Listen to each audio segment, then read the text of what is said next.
Un saludo muy especial para todos, sean bienvenidos al Faro al Día con la Educación, hoy con un invitado muy especial, columnista de periódico El Faro, docente, filósofo, poeta, creo que otras cositas por ahí se me van escapando.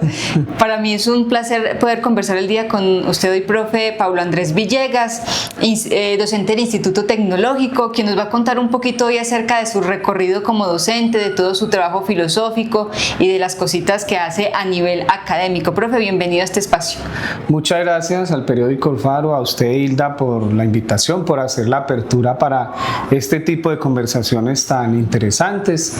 Me siento muy halagado de hacer nuevamente parte de este proyecto. Como usted bien lo dijo, yo soy columnista y ya es la segunda vez pues, que pasamos a este estrado de las entrevistas. Así es. Profe, usted nace aquí en Santa Rosa de Cabal. Cuéntenos un poquito de su origen, ¿cierto? ¿Cómo toda la educación de sus padres le sirvieron para llegar a este nivel académico que hoy imparte con sus estudiantes? Claro que sí, yo soy nacido aquí en Santa Rosa de Cabal, criado, casi toda la vida viví aquí. Fui formado en el Colegio Atanasio Girardot hasta grado octavo y de noveno a 11 terminé graduándome en el Colegio Nacional.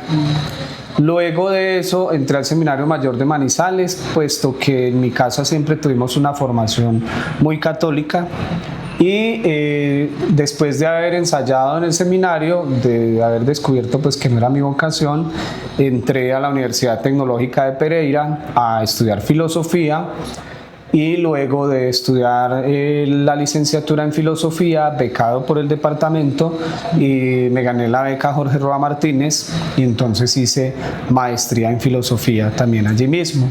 Siento que de mis papás pues recibí una formación muy importante, sobre todo porque yo veía que mi papá madrugaba todos los días, se esforzaba, hacía como toda esta tarea diaria y estuviera enfermo o no, él siempre trabajó en la galería y también algunas veces en algunas fincas, y entonces digamos que esa lucha constante, esa perseverancia de él y de mi mamá siempre fue como la parte académica, la parte artística.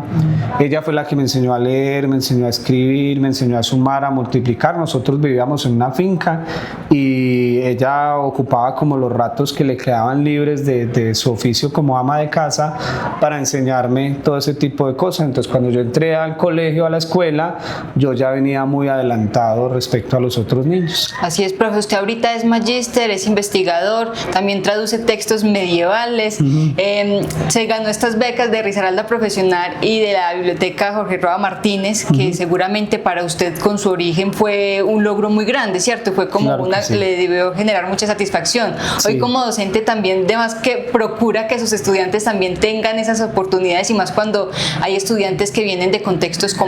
¿Cómo hace de pronto allí para influenciarlos, para motivarlos y para abrirles también esas puertas y esas oportunidades? Sí, esa pregunta me gusta mucho porque justamente cuando uno trabaja en colegios públicos vive muy de cerca esa realidad, y el hecho de yo haber sido formado también en colegios públicos, en universidades públicas, me ha permitido a mí como tener ese conocimiento de primera mano para poder transmitirle a los muchachos y decirles que vale la pena estudiar, ¿cierto? Si bien muchos de ellos lo que quieren es graduarse para empezar a trabajar, porque eso es, digamos, lo que la sociedad exige hoy de los estudiantes, que terminen su media técnica e inmediatamente empiecen a trabajar, yo siempre procuro decirles que no se queden ahí, que busquen la manera de terminar sus técnicas, de terminar sus tecnologías, de hacer una ingeniería en lo que les guste, pero que continúen estudiando, porque pienso que si queremos romper con estos ciclos de vulneración, de pobreza, de dificultades económicas, la forma es a partir de la educación. No lo podemos pensar por fuera de la educación porque no hay oportunidades que le permitan a los estudiantes tener como esa posibilidad. Claro, ahí se crean los cimientos para que ellos puedan también tener otros horizontes y tener ahí ya esos conocimientos. Claro. Profe, usted también es poeta, ¿cierto? Lo conocemos en el periódico El Faro como el Caballero de la Aurora, Sí. y desde la columna de opinión y de investigación como el profe filosofante, ¿cierto? Sí. ¿Cómo combina estas dos cosas, la investigación y la opinión, con, digamos, que la sensibilidad que necesita la poesía? Bien, a mí me gusta mucho el arte en general. De hecho, cuando yo estaba joven, pinté, llegué a dibujar, llegué a pintar y me gusta el arte. Yo, de hecho, colecciono arte, compro cuadros, compro esculturas, me gusta mucho esa parte. A la poesía siempre tuve un acercamiento más desde la filosofía, pero de un tiempo para acá he ido como incursionando en la poesía erótica. Me parece que el erotismo ha sido desplazado del mundo en el que vivimos. Siempre nos venden más lo pornográfico, la imagen directa, la sexualización de la mujer, entre otras cosas, y entonces a mí me ha permitido esa sensibilidad explorar desde la poesía esos ambientes, ¿cierto? Entonces, por ese lado, y por el lado académico, digamos que a partir de las becas que yo me gané y de la formación también cimentada que recibí en la Universidad Tecnológica, eso me ha permitido a mí tener como ese otro aspecto, ¿cierto? De poder conjugar la poesía con la investigación y a partir de ahí, digamos que construir otro tipo de discursos que son muy diferentes al literario. Profe, usted nos contaba que precisamente desde su familia había tenido una educación muy católica, ¿cierto? Muy religiosa, pero usted se dedica a enseñar filosofía porque seguramente también tuvo como esa inclinación hacia lo filosófico y lo trascendental, pero dentro de la filosofía también hay un poquito de escepticismo de pronto hacia lo religioso. ¿Cómo concilia esas dos cosas? ¿Cómo las amista? Sí, de hecho se cree que el filósofo, pues por regla general, sea ateo. Sin embargo, la tradición ha mostrado que muchos filósofos son creyentes, somos creyentes. Yo no soy filósofo, yo soy filosofante. Entonces, muchos filósofos son creyentes y de hecho no es difícil conjugar la filosofía con lo trascendental y lo espiritual. La tesis de pregrado mía justamente se llama Entre el escepticismo y la fe, y es una investigación, un estudio que hago sobre un filósofo bogotano que es católico. Y entre otras cosas, hoy por hoy, el que es el bestseller o el rockstar de la filosofía en la actualidad, que es el filósofo Byung-Chul Han, él abiertamente se reconoce como un filósofo católico. Así es. Profe, usted también traduce textos medievales. Cuéntenos un poquito también cómo llega a aprender latín al punto de ser capaz de traducir libros de este idioma al español, y cuáles ha sido también, teniendo eso, la estrategia para también traducir la filosofía a los estudiantes. O sea, son como dos mundos diferentes, desde dos temáticas distintas, pero ¿cómo hace para poder traducir ambas cosas? Listo, muchas gracias. Vean, es bien interesante eso. Yo en el seminario mayor, todos los seminaristas tienen que estudiar latín y griego, y a mí me quedó gustando mucho el tema de las lenguas antiguas. Entonces yo me dediqué de manera personal, fue como un esfuerzo muy personal de perfeccionar el estudio del latín y del griego antiguo. Y entonces en ese ejercicio yo empecé como a hacer unas traducciones, y cuando entré a la Universidad Tecnológica de Pereira me encontré con unos profesores que me abrieron ese panorama y esa posibilidad y me dijeron, bueno, pues hagamos una traducción. Y por ahí, entre otras cosas, entre ese mundo del latín que es tan amplio, me encontré con unos textos del filósofo Pedro Abelardo que no han sido traducidos al español. Entonces, digamos que también fue una tarea como que se va más allá de lo académico, de decir, bueno, pero este filósofo tan importante para el mundo medieval, que siembra las bases para la escolástica, para la llegada de Santo Tomás y de otros filósofos, ¿cómo no se conoce?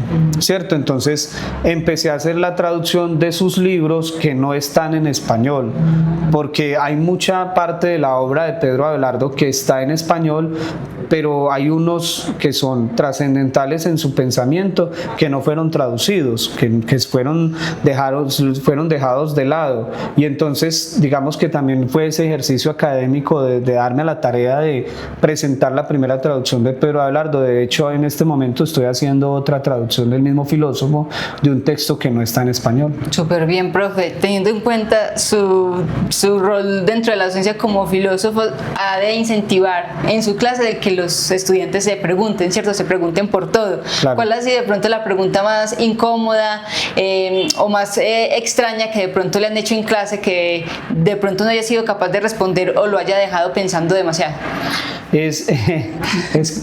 Uno todo el tiempo se encuentra con ese tipo de preguntas porque los muchachos siempre lo ven a uno como un blanco, ¿cierto? Como una diana para dispararle ese tipo de cosas. No, las preguntas más difíciles de contestar son las preguntas sobre la muerte, ¿cierto? El filósofo Sartre decía que si algún problema es realmente filosófico es el problema del suicidio, por ejemplo. Entonces, cuando uno lo enfrentan a ese tipo de preguntas que tienen que ver con la muerte, son preguntas muy difíciles, muy difíciles.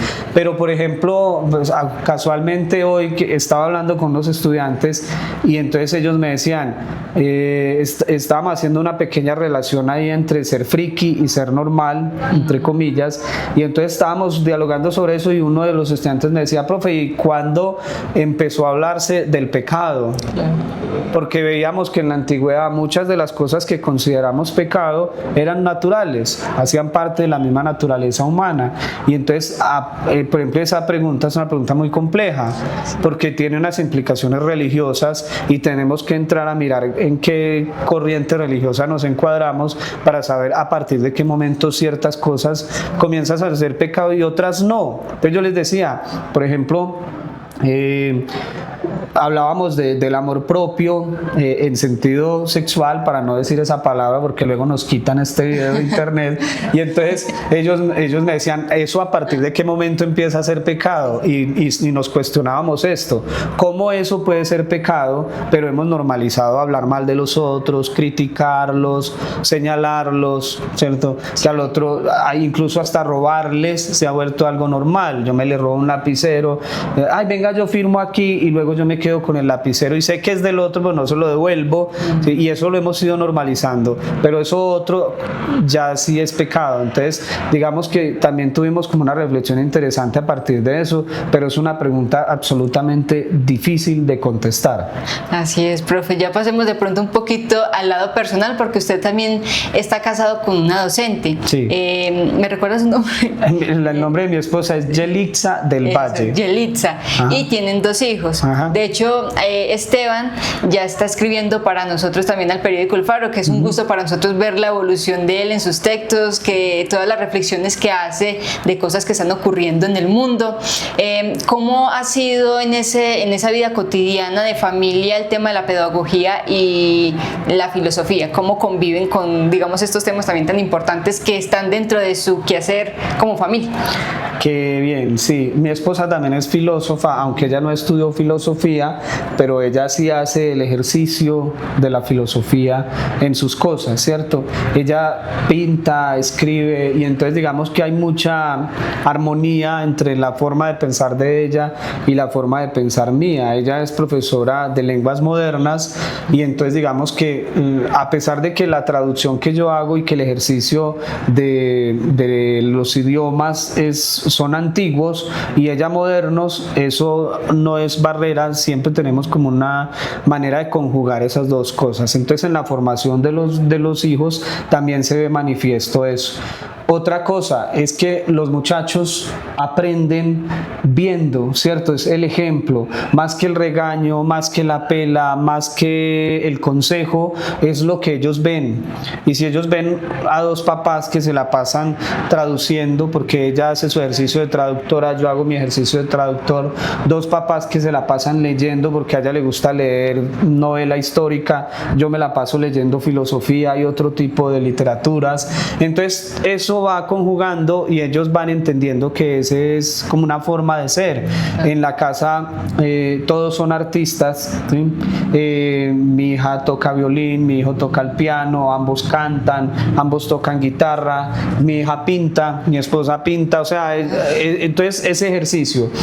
En cuanto a la formación que yo les doy, hoy, a mí me gustan ciertas corrientes de la filosofía, como el estoicismo, que ahora está entrando muy de moda, el cinismo, ahora que usted hablaba del escepticismo. Digamos que yo conjugo varias corrientes filosóficas y no solo los aplico en mi vida, sino que trato de que mis hijos y mi esposa también practiquen esas corrientes filosóficas, y eso ha llevado a que ellos tengan cierta manera de ser y cierta particularidad. Profe, yo lo que puedo deducir de esto es que su familia es una caja de sorpresas. Seguramente. Por ejemplo, usted también ha liderado el festival de... No es el festival, recital. El recital de poesía erótica, sí, y muchas otras cosas más. Por ejemplo, el año pasado me parece que la feria de tecnología del colegio, ¿cierto? Sí, también todo eso también ahí. lo estuvieron liderando. Profe, ¿qué otros proyectos o metas tiene a futuro dentro de su quehacer que sueñe y que visualice realizando a corto plazo? Bueno, tenemos el recital de poesía erótica, siempre es la segunda semana de marzo y la segunda semana de septiembre, entonces justamente ahora el 14 tenemos el recital de poesía erótica en la terraza de la biblioteca de Confamiliar. Y pues a corto y largo plazo, pues en el colegio yo inicié el foro de filosofía. Este año vamos a tener el primer foro de filosofía departamental. El primero fue local, el segundo fue municipal, con la participación del Colegio Nacional, y creo que llegaron algunas ponencias del Marillac, pero no hubo ocasión de que estuvieran todos los estudiantes. Y este año la idea es invitar colegios de Pereira, invitar a la Universidad Tecnológica de Pereira, y vamos a hacer un foro departamental. Ese es el proyecto.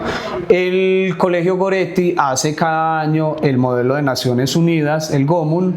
Nosotros hemos venido participando y este año también tenemos como proyecto hacer el primer modelo de Naciones Unidas del ITESAR, que se va a llamar el TECMUN, la sigla en inglés de tecnológico, con el modelo de Naciones Unidas. Listo, ese es como mi proyecto. Estoy haciendo una escuela de líderes dentro de la institución con estudiantes que tienen pensamiento crítico y pensamiento político, para que vayamos también impulsando ese ejercicio que es tan importante del conocimiento de las leyes, del conocimiento de los derechos, de los deberes de las personas, y que estos estudiantes que hoy hagan parte de este proyecto de escuela de líderes sean en un futuro los concejales, los alcaldes, los gobernadores, y quizás pues podría pasar, ¿cierto?